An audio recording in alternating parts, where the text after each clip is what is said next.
Robert Yeck yavutse kuwa 26 Gicurasi 1876 apfa kuwa 3 Gashyantare 1956.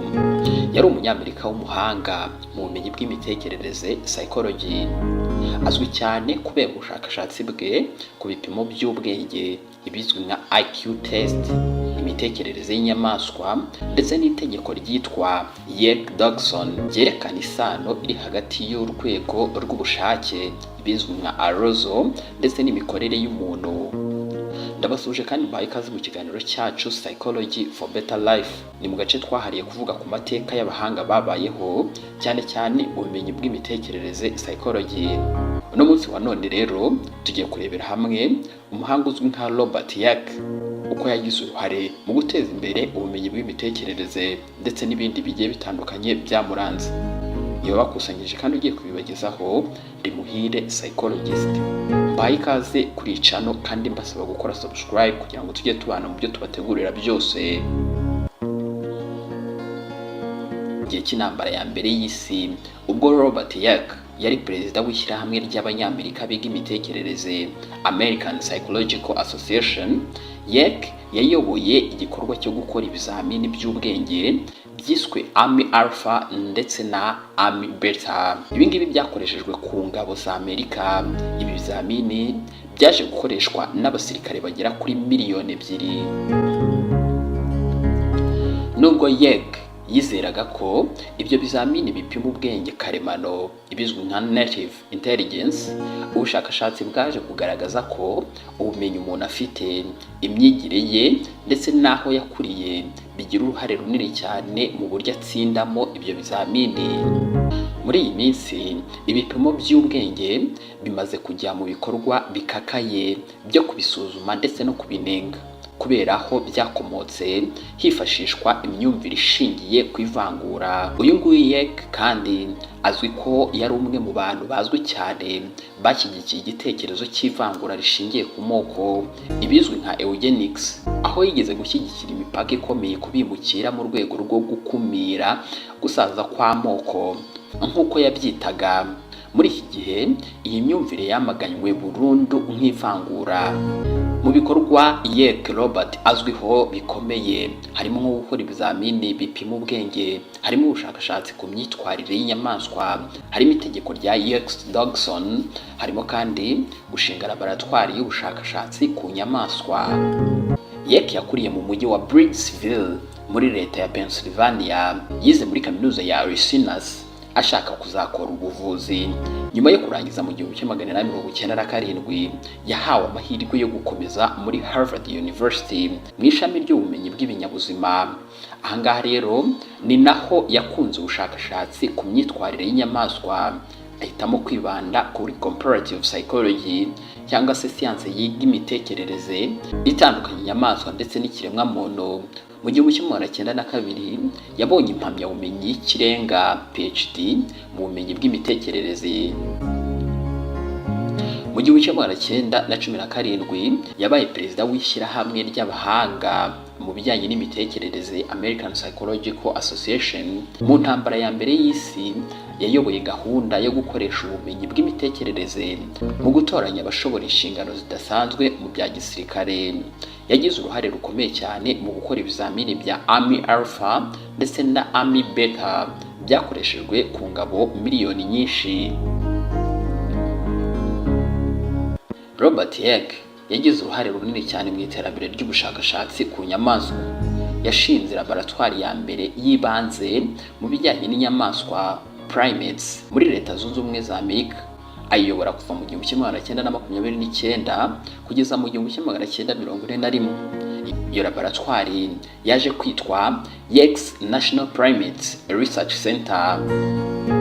Yafatanyije kandi n'undi muhanga witwa John Dodson bakora ubushakashatsi bwavuyemo amategeko ya Yeck-Dodson yerekana ko imikorere y'umuntu itera imbere bitewe n'uruhare rw'ubushake arousal cyangwa se igitutu, ariko nyine ngo iyo urwo rwego rw'ubushake ndetse n'igitutu byiyongereye mbese birengeje urugero imikorere itangira kugabanuka.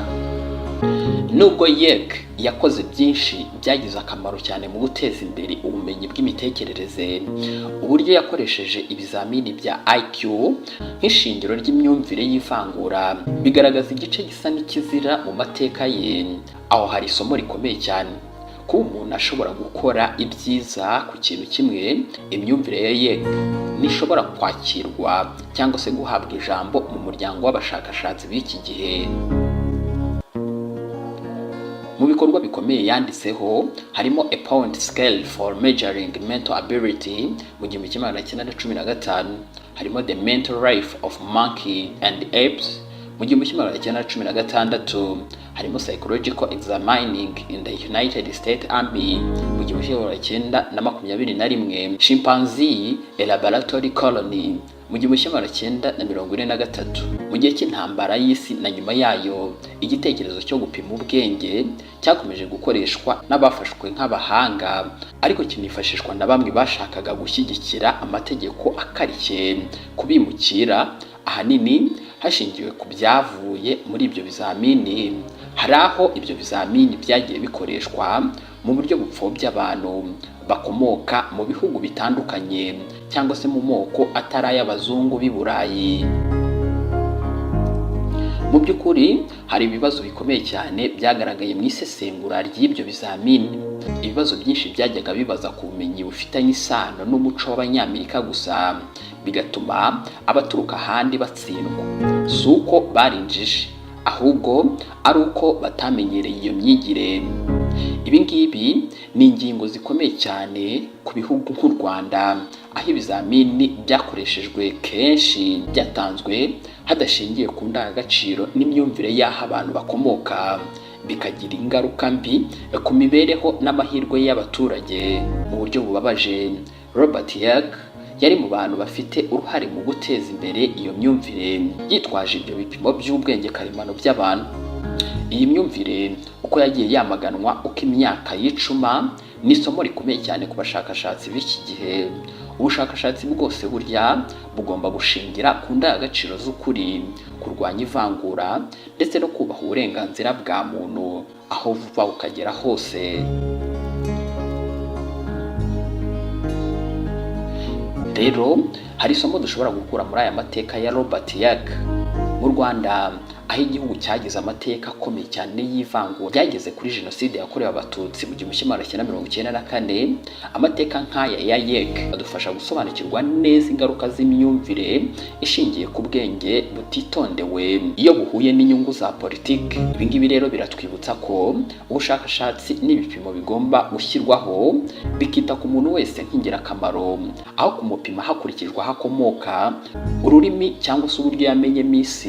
Uko ibihe byagiye bihinduka, ibikorwa bya Robert Yeg byagiye bisuzumwa mu buryo buvanze. Hari aho bigaragaza ubuhanga, ariko hari n'aho bigaragaza ingeso y'ivangura idakwiye gusubirwaho.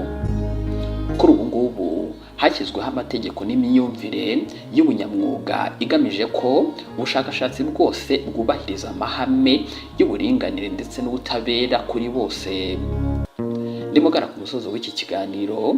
Robert Yeg yasize amateka akomeye mu bumenyi bw'imitekerereze, ariko nanone asiga isomo rikomeye cyane ku bijyanye n'uko ubumenyi bushobora gukoreshwa neza cyangwa nabi. Ni inshingano yacu rero cyane cyane mu Rwanda gukomeza kwiga amateka nk'aya kugira ngo tuzajye dukora ubushakashatsi bushingiye ku kuri, kubaha umuntu ndetse no gukumira ko ibyabaye ejo hashize bitazongera. Iki ni ikiganiro Psychology for Better Life.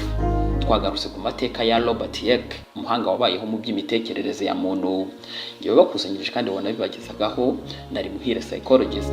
Niba wadukunze ukore like, ukore subscribe kandi kugira ngo tujye tubana mu byo tubategurira byose, hanyuma unadusangiza abandi kugira ngo twaguke.